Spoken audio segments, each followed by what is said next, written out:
Hello, this is Pat Lynch, and you are listening and watching As the World Turns or Burns. Joining me now, we got our regular cast back. We have Kieran O'Keefe, Brendan Connell, and back in the shadows, behind the board, heard but not seen is producer Jayson. And then way in the back, dropping things, breaking things. Who do we have? Scream. Ross! There you go. And so yeah, it's a full studio. We got a packed house, standing room only. Tickets sold fast. It's I don't know where I'm going with all that, but all right. First topic that we wanted to talk about. Iran. As far as where it currently stands. Just I'll do like a brief intro. Is that what was it? 2 days ago we had Donald Trump basically say he's going to wipe it off the face of the earth if they didn't, follow whatever demands it is that he had. He had a whole list.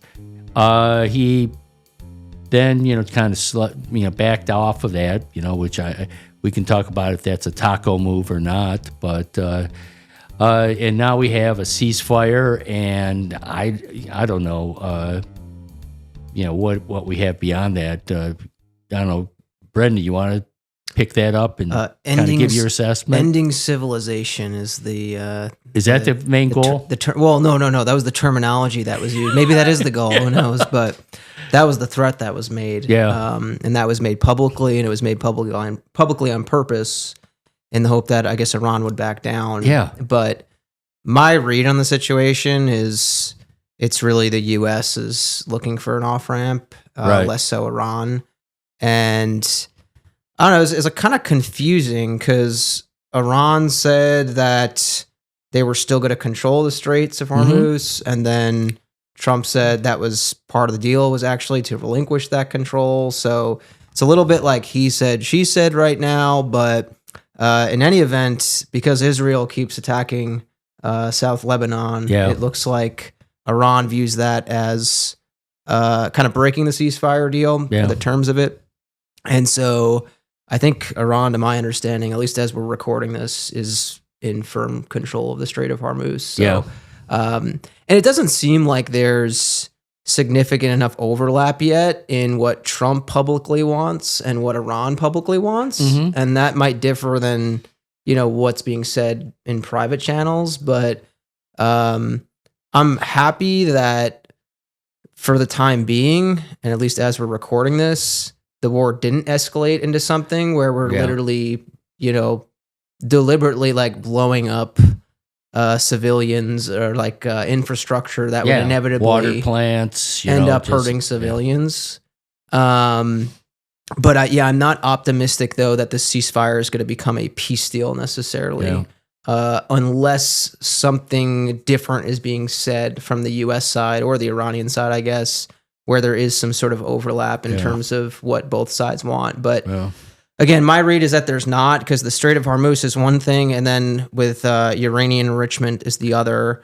I don't think Iran seems to be willing to give that up, and that's been a core U.S. demand. Yeah, so, and if you want to take it, come get it, but, it's going to be this massive military incursion into the country to, and I mean, massive to be, because you got to go straight into the interior and find a way to, extract it, which they're just betting that, we don't have the stomach, the country doesn't have the stomach to do that. And they're right. I mean, that's, one thing with the Strait, I've been reading lately that Oman is also kind of getting involved in terms of who can come and who, what ships can pass. And do you know the relationship with Iran?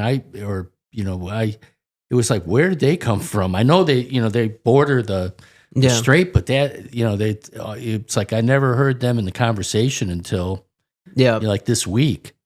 By virtue of geography, they can play a role, but I had a student ask me this yesterday, and I think my answer is just Iran's got more power, just raw strength. I mean, its military is bigger, so And it's always had a presence there, like even like well before this war started. Right. I'm pretty sure they've got like mines in the thing. Like they've got the whole thing sorted out. Yeah. Like this was always going to be part of the game plan if the U.S. were to do some sort of airstrikes or invasion. So, I mean, I guess Oman could try. And I think like the hope of the U.S. is to get, not just Oman, but get other countries on board to try to establish a greater presence and kind of, I guess, take back control of the strait. But then he shouldn't have been tariffing NATO allies, over the past year if he wanted we'll get to that a multilateral as far as solution. the second, third order effects of just everything that he's done. But, Mm-hmm. it'll almost be like driving on the turnpike. You pay the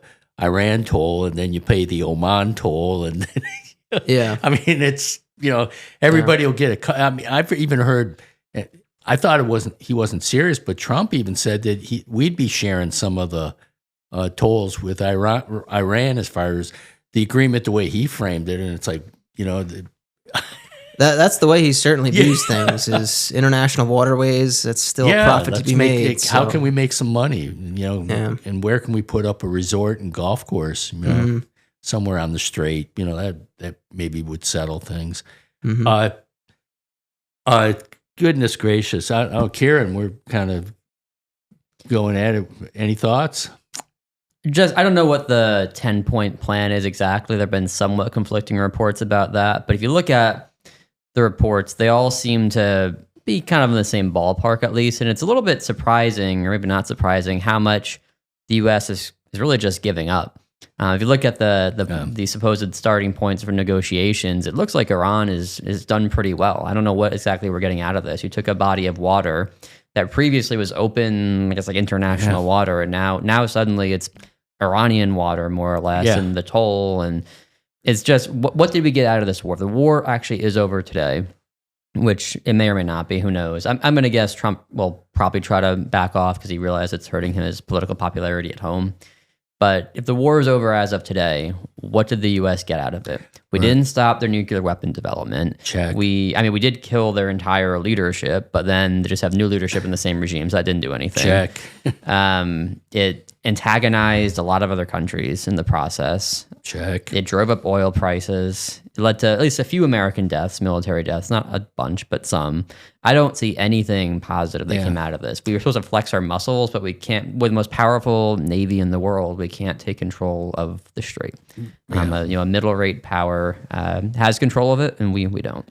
Yeah, and I can't. Another part of this is, we're in it with Israel, and I think Israel has an entirely different set of objectives, and the ceasefire is really angered a lot of these Israelis who they want to, I guess, finish the job in their mind, and so now they're looking at this in a very different way than Trump is. What is finishing the job, though? Like, we killed their entire leadership, and it didn't lead to regime change. It's exactly the same regime there. The whole idea that we're going to take out the regime just through airstrikes always struck me as a bit fanciful. And I heard a report, maybe it was the New York Times, but that, like, in February, Netanyahu and a Mossad agent went there and insisted to Trump, you can take out the regime just through airstrikes. It's ready to fall. It's ready to collapse. And that obviously didn't happen. Right. We killed a bunch of them. We should have caused a lot of instability through our attacks, but it didn't lead to the regime falling.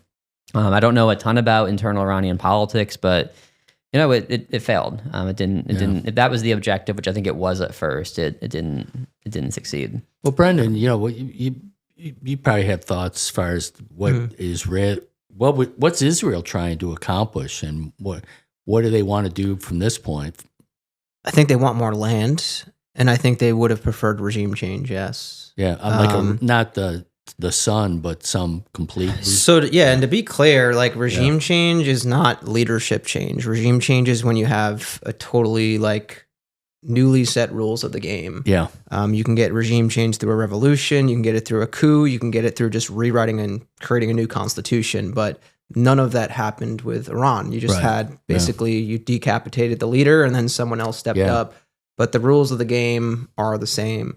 It's telling that I forget if it was Hegseth or Trump I think it was Hegseth in the Pentagon briefing described it as regime change. Yeah. Like he was kind of listing off all these Sure. successes of the Trump administration with how it's dealt with Iran, one of them being regime change. So it's being sold that way. And I do think that was probably the initial objective for the U.S. was, you strike, you take out the top leader. And then I think the hope was that either like the population would rise up or you would get some defection within the regime and then you would actually get some regime change. And I actually thought that maybe that was going to happen too in like the first week or so, but it hasn't. Yeah. And so, it ends up being kind of a failure in that sense. And, with regards to developing nuclear weapons, I mean, it's very confusing because we were told over the summer with the Iranian strikes that we slowed them down. Yeah. So it didn't really make sense that was maybe the primary motive of attacking. And I'll also say something like super controversial right now. I'm not super afraid of Iran getting nuclear weapons. Right. I'm truly not. No, Israel is. That's Israel already's got them. And No, but I mean, and that's the Israel's reason- worried about Iran, a nuclear Iran, Right. not the United States. Right. Well, I mean, I think the U.S. probably is to some extent as well, but it probably But stems from maybe our policy with Israel, Saudi Arabia. I mean, there's, it's the people in that immediate part of the world that are very, very invested in somewhere behind the scenes are probably pushing for a lot of what we're doing right now. Yeah.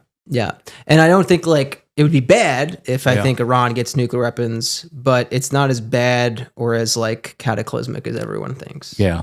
In truth, Iran's not even that aggressive of a power. I mean, if you think about it, I'm not saying they don't do bad things, but Well, they fund it. They fund all these proxies, right? The Hezbollah and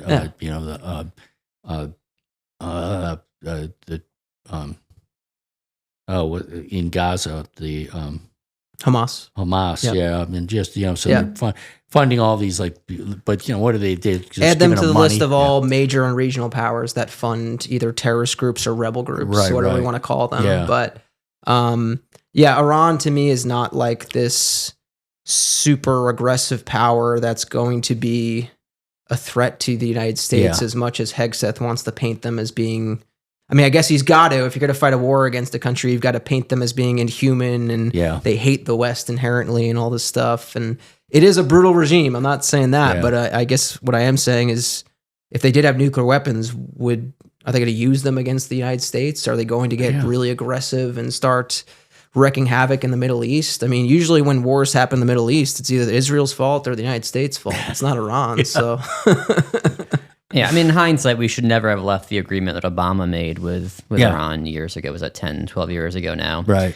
I do think there's a danger in letting too many countries get nuclear weapons because there is the MAD theory. You're not going to use nuclear weapons because if you do that, another country will destroy you. Yeah. And that's true in many ways, but the problem with that, I've always had with that is if it fails one time, everybody dies. that to me isn't a really good approach for a long term stability. I think this is totally idealistic; it won't happen, but I think long term, you just have to get rid of nuclear weapons, like every country. That's completely unrealistic. Yeah. It's totally unworkable. But to me, that's the only first, that or getting rid of gerrymandering. Your other that's a good question. More likely to get rid of gerrymandering than this because you have like national security interests at stake with it. But I think sometimes people think about it in too narrow of a time frame. You can say, oh well, we've had nuclear weapons for 80 years and we haven't had a major nuclear war. It's true, but the grand scheme of human history, 80 years is not very long. Yeah. And if you say, what is the chance there's a major nuclear war in the next 50 years, I'd probably put it in the 10 to 15% range if you're going to ask me. You extend that time frame long enough, the chances become 100%. Yeah. So I think at some point you just have to get rid of them because this is the thing with nuclear proliferation. More countries have it, and the U.S. is not a good actor. And the U.S. is still the only country to use nuclear weapons in warfare. And now the Trump administration, we're not a good actor. But the more countries that have it, I do think that you are just increasing the odds of a nuclear conflict, whether that be from India and Pakistan, whether that be something Israel does. So long term, I think you need to get rid of them, but there's no workable way to doing that. So that's just like a pie in the sky idea, really. And you have accidents that happen, and then the probability of an accident will go up. Obviously, the more of these that you have. So. Yeah, that's an overlooked part to it too. Like we had here in Arkansas, where we nearly blew up the entire state in the early '80s because a nuclear missile almost went off over near Greenbrier, which would have destroyed like What? Lyon College would not exist right now if this had happened. It's a What? Really? Yeah, It is. It Yeah, almost it's- happened in North Carolina too. Didn't they almost like blow it off the coast or whatever? it fell out of a plane in Yeah. North Carolina, and it was like one safety mechanism from going off in I think it was eastern North Carolina. But the one in Arkansas is one of the nearest nuclear disasters in U.S. history. It was in 1980. It's crazy because it was like 80 election, and Yeah. Carter was running for president, and he was campaigning in Arkansas, and Bill Clinton was with him in Hot Springs. They might have been wiped off. But there's a documentary on it called Command and Control, which you can watch, and it's a really interesting story. But there's an accident. Accidents are more likely to happen. But then you have the accident of, where one country's missile defense system just makes a mistake. It picks up something they think is a missile, and they got to retaliate. And now they're retaliating against something that's not actually happening, and the other country has to retaliate. And accidents are more likely to happen if you have more nuclear weapons. So I know that getting rid of nuclear weapons is totally unrealistic, but I just think at some point you're going to court disaster. At some point, somebody who isn't responsible is going to have control of nuclear weapons, going to use them. All it takes is one time, and everything falls apart. Yeah. As a historian, Kieran, I need your help on this. Why is Pete Hegseth taking us to the Crusades? With all this, that Christ is, that we are ordained, and that we're on a, it's like the Blues Brothers, and we're on a mission from God. It's like what is going on with that? I think there's some historic roots in that, the sense that God loves America more than it loves other countries. I think he loves other countries for whatever reason.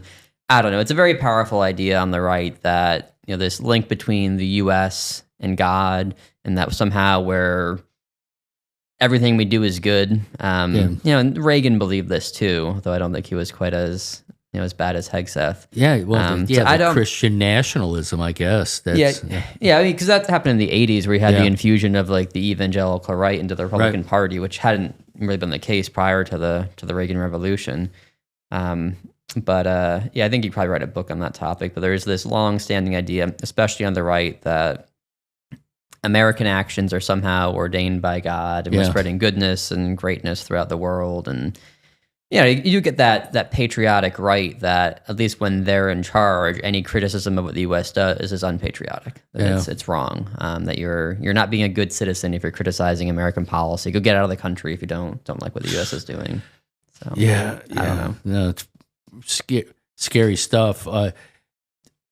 One thing, as far as when you look at like the kind of the second, third order effects, one of the biggest second order effects of this whole Iranian war is: are we really, without formally declaring, is the United States out of NATO? I mean, what are your thoughts?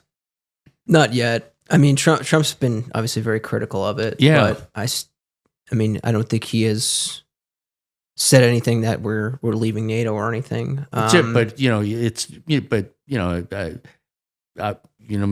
to get too deep into my past dating life, but you ever had one of those that all of a sudden you call and you don't get then you get a text back 2 days later. It's like is it only the only thing left is the breakup, because he messed up everything, the strait, and then he's looking for NATO help, and nobody's there. He's gone out of his way to insult and embarrass, to tariff all of our NATO partners.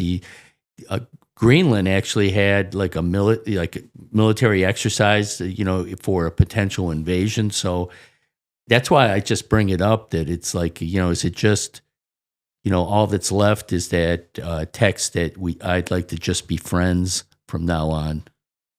I see it less of a thing like, is the U.S. going to leave NATO, and more just how much resolve does the U.S. have to keep NATO really going and keep it progressing.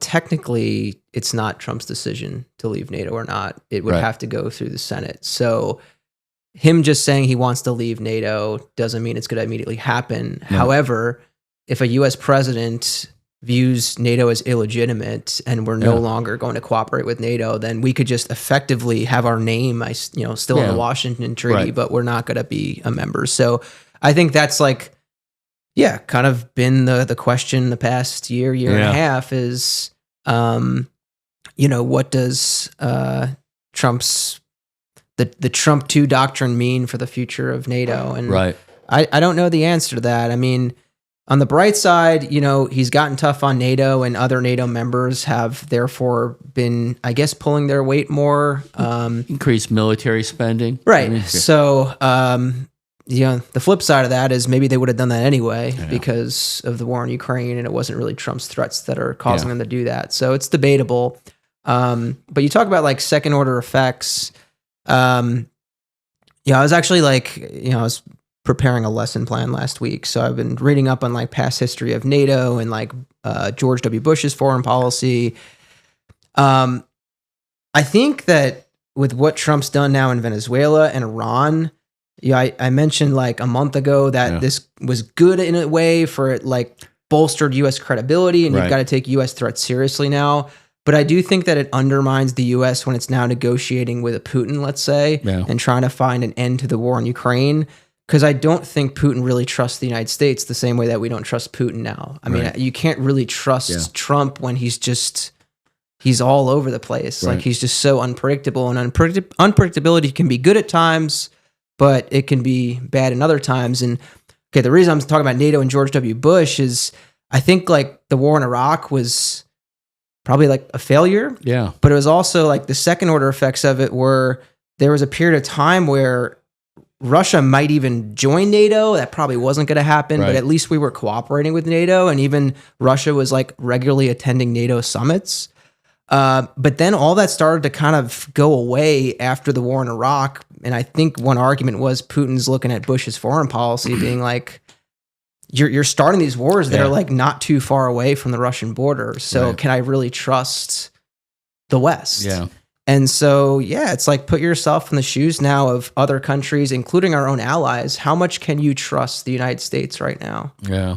I mean, we like painting Iran as the enemy and Venezuela as the enemy. But I mean, the U.S. looks like a pretty aggressive superpower right now, Yeah. And, we it's openly discussed as far as what the next steps are for Cuba, so there's one more down the list, and who knows? And and it seems almost that the tactics used in Iran are very similar to what Putin's doing. Now we did not truly bomb civilian infrastructure, but just saying that we are, then basically we're more or less an equivalent to the way Russia's prosecuting a war. The U.S. in some ways is always, I don't want to say always, but at least in past few generations has tried to have some level of a moral foreign policy. Like Jimmy Carter is very big on a moral foreign policy, sanctioning countries that weren't behaving properly as he saw it, giving the Panama Canal back to Panama, things like that. And like Jimmy Carter is an example of someone who's really into moral foreign policy, and other presidents were not to the same degree. But I think every president to some level had some kind of ethics guiding foreign policy, and I don't think Trump has that. I think Trump has a very much like winners and losers foreign policy. We can take what we can, maybe even divide up the world into different spheres. What's of that influence. Big, F small? I'm trying to remember. It's there's a famous quote, as far as that the big take whatever they want. Yeah. I know what you're talking. The big take what they can, and the small suffer what they must, or something like that. Yeah. As I think Trump in everything he does in life seems to have a very zero-sum view of things. He views that in domestic politics. He views that internationally.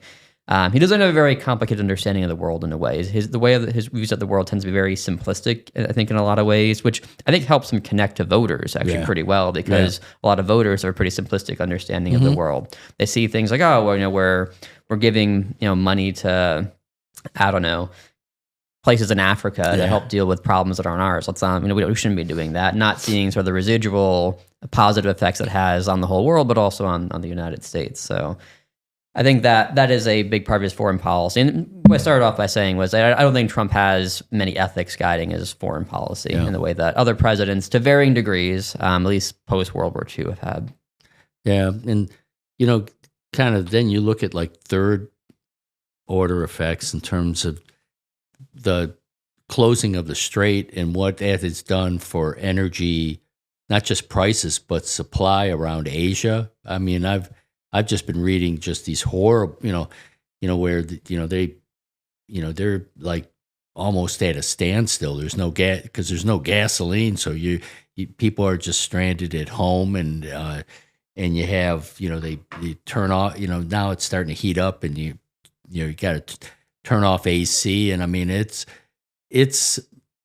farmers across here and across the world don't have fertilizer, and it just makes me uneasy because it's like, God, is the U.S. really truly becoming like kind of like one of those Marvel supervillains in some way? We're becoming a rogue state. Yeah, we're a rogue state now. No, serious. Yeah. No, I am too. Yeah. Yeah. Yeah, I bet you were to survey people around the world, which country is the most dangerous to world peace? I bet you number one right now is the U.S. by a wide margin. I bet it's not even close. And we're lower in polling than China, by the way. Global polling. That sounds right to me. And they're going to be right there and saying, we're not going to give you all that moralistic stuff. We're just here as a partner. We want this. We'll give you that, and maybe they can. That their influence in the world starts to change. Well, you know what? There's one thing though that I have a solution. Dramatic pause. Let's hear it. You want to hear it? I want to hear it. The solution. Yeah. Oh wow! Look at that. Is that going up now on the wall? It's going up on the wall. Look at that. Up a little bit higher. Yeah. We're announcing it here. He may be basing himself now in Little Rock, but the campaign is on. Unfortunately, I just came out and said that Iran having nuclear weapons isn't so bad, so I need to retract that statement. And then I need to probably regroup a bit if we're going to run. Jayson's an English major. He's now your communications director. You're the press secretary. He'll spin it, yeah. How do we spin what I just said? Can be your third in command. You can't be vice president. Or Shulga's going to be like commerce or the economic advisors. Yeah.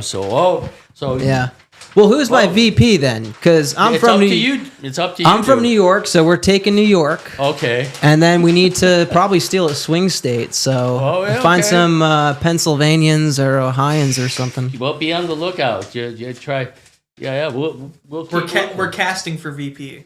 Okay. Yeah. There you go. Yep.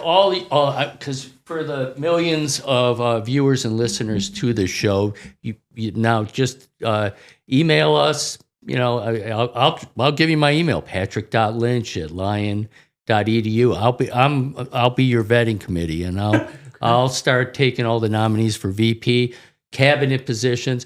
There may be a slight fee to process your name forward, but we'll keep that on the down low. Of course, I publish it here, but that is our solution. Connell 28. I'm convinced that's the path forward. And there'd be no more wars with me, trust me. Yeah, there'll be no more stupid wars until someone pisses you off. Right. As it's there's always an if, So that's a great way to end it. We're talking about a lot of bad stuff, but it ended with a real solution to the problem. And shout out to new world record, longest or furthest distance from the Earth. Right? Yes. That humans have ever been. Yeah. That happened yesterday. So shout out to Artemis. The Artemis mission. Yeah. And when will they be home? Friday, Never. I think it is. Yeah. I think they're supposed to come back on They're Friday. already home. It's over in Florida on a soundstage. Thank you, Jay. I'm just kidding. Pretty soon, you could get an Uber shuttle to the moon. Well, so they've been trying to do that. That's the next step is to get orbits around the Earth. Not Uber, but expensive Lyft. lifts around the Earth. For, Well, that Branson tried that, like that, it was like what they call it, like global. It was like a tour. It was basically like a tourist rocket. Well, it's like a tourism thing. It's like Ocean Gate, but above the Earth. Yeah, exactly. A little less dangerous. Except but- I don't think that will anybody. Yeah. Well, with Ocean Gate also, didn't they like let some people just like rich people just control it themselves? That's like not. I think, yeah. It was That was to get around regulations, apparently, though. Yeah. Because Well, then I they don't- weren't considered to be like, I don't know what the word is. They were like active, like people running the ship, so they didn't have to have like extra safety standards, apparently. Okay. Yeah. So you have a lot of policy things to think about. So Right. Well, yeah. I mean, that's all right. We're building the platform, Yep. so we're gonna have Uber go back and forth to the moon. This way, you don't okay. have drinking and driving. That's right. Yeah. Through space. Yeah. None of those intergalactic DUIs. No. Done. Okay. Can't do that. There we go. All right. Well, thank you for listening and watching as the world turns or burns. We'll be back again in another week with another show. Please like, subscribe, tell your friends about the show. We've been building an audience, and we're still, thankful. Thank you, Patrick the plumber, wherever you are out there. Your kind words are still giving us energy in life. But we will come back to you soon with another episode. Take care.